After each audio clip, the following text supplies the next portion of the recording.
अरे महाराज, इन बुजुर्गों की तरफ भी देख लो। हमारे तो अंशदान कटाए जब पेंशन का हक मांगते, तुम्हारे तो अंशदान ही नहीं है।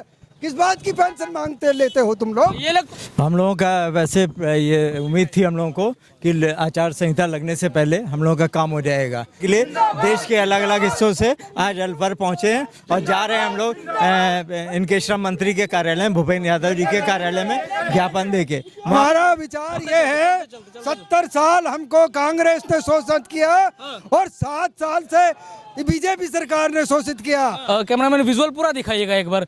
मोदी की गारंटी, तो एक सवाल यहीं पे बनता है, क्या देश के प्रधानमंत्री नरेंद्र मोदी की यही गारंटी है क्या? ये बुजुर्ग पूरी जिंदगी पेंशन कटवाने के बाद इतनी चिलचिलाती धूप में अपने पैसे की मांग कर रही है, मोदी की गारंटी है? 10 साल हो गए, हमारा 7 साल इन्होंने शोषण किया, 70 साल कांग्रेस ने शोषण किया। मोदी जी की क्या गारंटी है? 40 साल नौकरी करके जो हमारे पैसों की पेंशन नहीं बनाते हैं और हमारे पैसा। नमस्कार, आप देख रहे हैं पब्लिक पत्रिका। मैं हूं आप सभी के साथ अतुल यादव। इस वक्त मैं राजस्थान में हूं, जहां पे EPS 95 की आज बैठक थी। ये लोग जा रहे हैं अभी ज्ञापन सौंपने, और मेरे पीछे आप देख सकते हैं सैकड़ों की संख्या में EPS 95 के जो पेंशनर है ज्ञापन सौंपने जा रहे हैं। देखिए इनकी उम्र, चिलचिलाती धूप में ये लोग आज भी प्रदर्शन कर रहे हैं कि इनकी जो मांगे हैं वो मांगे पूरी हो जाए। लेकिन सरकार इस तरीके से इनको 10 सालों से बरगला रही है जैसे ये कोई अलग हैवी मांग की डिमांड कर रखा है। मैं आपको बता दूं कि इनकी मांग 2006 में 3500 के आसपास हुई थी और 2024 आ गया और अभी तक सरकार जो है इनकी मांगों को पूरा नहीं कर रही है। हमारे साथ भटनागर जी है, भटनागर जी से बात करूंगा, जो दिल्ली के रामलीला मैदान और तमाम जगहों पे प्रदर्शन करने के लिए आ जाते हैं और सरकार जो है कि इनकी बातें नहीं सुन रही। भटनागर जी से क्या कहना चाहते हैं सर? इतने दिन से आप लोग प्रदर्शन कर रहे हैं और सरकार जो है कि सुन नहीं रही है। दूसरी ओर लोकसभा चुनाव की घोषणा भी हो चुकी है। हम लोगों का वैसे ये उम्मीद थी हम लोगों को कि आचार संहिता लगने से पहले हम लोगों का काम हो जाएगा। जैसे कि कार्यक्रम चल रहे थे, मीटिंगें हो रही थी, प्रस्ताव बन रहे थे, पर उसमें होगा ये आखिर में कि श्रम मंत्रालय में वही फाइल पड़ी रह गई और आचार संहिता लग गई।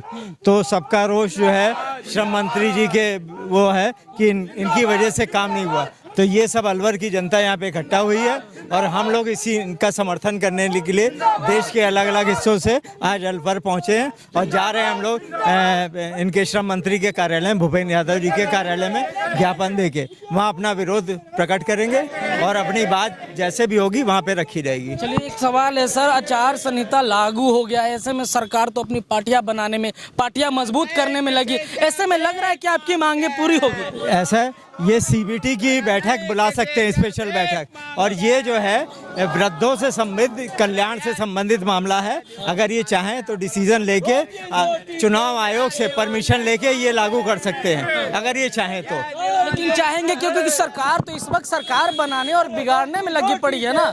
उनको जनता की वोट से मतलब होता है और आप लोग की कहीं ना कहीं सिर्फ पेंशनर ही आवाज बने, तमाम जनता में आवाज नहीं उठ पा रही है। इसको कैसे जागरूक करिएगा? ये वोटर ही है, ये वोट की शक्ति बहुत बड़ी है क्योंकि 75-77 लाख जो है पेंशनर हैं और 7 करोड़ जो है EPFO के मेंबर हैं। अगर 4 से भी इसका गुणा कर दिया जाए तो ये करोड़ों में है। अगर सरकार को समझ में नहीं आ रहा, सरकार को चाहिए कि इनका ध्यान। सरकार डर क्यों नहीं रही वोट से? वो सोच रही कि विभिन्न मुद्दों पे बात होती रहेगी और ये मुद्दा दब जाएगा, इसलिए डर नहीं रही है। हाँ, चलिए, इनका कहना था कि विभिन्न मुद्दों पे बात होगा, इसके वजह से वो डर जाएंगे। लेकिन और भी लोग हैं। जिंदाबाद जिंदाबाद जिंदाबाद, इंकलाब जिंदाबाद। कहाँ से हैं आप? कहाँ से? अलवर से हैं जी। अच्छा, 10 सालों से आप लोग मांग कर रहे हैं, सरकार आखिर क्या वजह, वो डर नहीं रही क्या आप लोगों की वोट से? हमारा विचार ये है, 70 साल हमको कांग्रेस ने शोषित किया और 7 साल से बीजेपी सरकार ने शोषित किया। 14 में इन्होंने बढ़ाया 500 रुपये, 15 में बढ़ाया 500 रुपये और 1 साल 22 में हमारा खत्म कर दिया सुप्रीम कोर्ट के चक्कर में। इन्होंने भी 10 साल से 3 साल माइनस करके 7 साल शोषण किया। अभी कर रहे हैं। मोदी जी कहते हैं गारंटी है, कोई गारंटी नहीं है, ये भी थूक के चाटते हैं। कहीं मोदी जी का ये तो गारंटी नहीं है ना कि पूरी जिंदगी पैसा कटवाओ और जिस उम्र में आराम करने की जरूरत होती धूप में चलो, ये गारंटी है। हमारा तो अंशदान कटा है, ये बिना अंशदान के पेंशन ले रहे हैं। किस बात की पेंशन लेते हैं? हमने ये कहा कि मतलब जो सीनियर सिटीजन को, विकलांगों को भी पेंशन दे रहे हो, दो, हमें इसमें आपत्ति नहीं है, लेकिन हमने अंशदान दिया है, हमारी पेंशन क्यों नहीं है? अभी आप लोग कहाँ जा रहे हैं? अभी हम भूपेंद्र यादव के जा रहे हैं, श्रम मंत्री के, और इसको ज्ञापन देने जा रहे हैं। इसी ने हमारा काम रोका हुआ है, इसके टेबल पर हमारा काम पड़ा हुआ है। ये नहीं चाहता कि इनको पेंशन दी जाए। इनको डर नहीं है आप लोगों से? डर तो अब हम आत्मदाह कर देंगे इसे जब गंगार का जैसा हाल हुआ है, उससे भी बुरा हाल होएगा।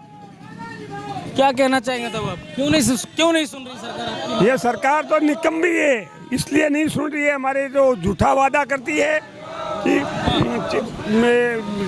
लेकिन सुन नहीं रही सरकार। चलो हाँ ठीक है। देखिए इस वक्त मैं राजस्थान में हूँ और एक देखिए कि यहाँ पे एक पोस्टर है जहाँ पे लिखा हुआ है, कैमरामैन विजुअल पूरा दिखाइएगा एक बार, मोदी की गारंटी। तो एक सवाल यहीं पे बनता है, क्या देश के प्रधानमंत्री नरेंद्र मोदी की यही गारंटी है क्या?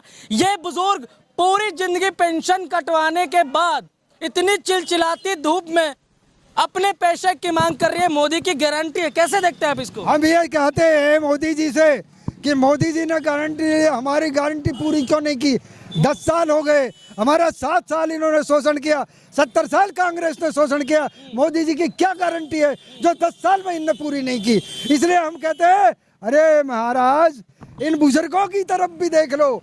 हमारे तो अंशदान कटाए, जब पेंशन का हक मांगते, तुम्हारे तो अंशदान ही नहीं है।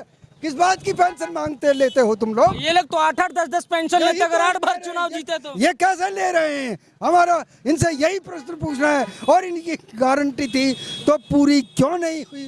क्यों नहीं हुई? और हमने तो खून पसीना से पैसे जमा करवाए हैं, 40 साल नौकरी करके, जो हमारे पैसों की पेंशन नहीं बढ़ाते हैं और हमारे पैसा काम में लेते हैं। नौकर एक मौका है, लोकसभा चुनाव नजदीक है, कैसे खेल दिखाइएगा अपना? आप खेल दिखाएंगे हम तो उसको बिल्कुल वोट का असर होगा? वोट नहीं देंगे, बिल्कुल नहीं देंगे, बिल्कुल नहीं देंगे। बीजेपी को बिल्कुल नहीं देंगे, नकारात्मक है ये। चलिए ठीक है। तो ये थे हमारे साथ बुजुर्ग जो लगातार अपनी आवाज़ को उठा रहे हैं। ये लोग अभी अपना ज्ञापन सौंपने गए हैं और इस वक्त मैं राजस्थान में हूँ और तमाम जो खबरें होगी दिन भर की APS 95 से रिलेटेड वो आपको दिखाने की कोशिश करेंगे और हमारे साथ बने रहें और देखते रहें पब्लिक पत्रिका। बहुत बहुत धन्यवाद। जय हिंद, जय भारत।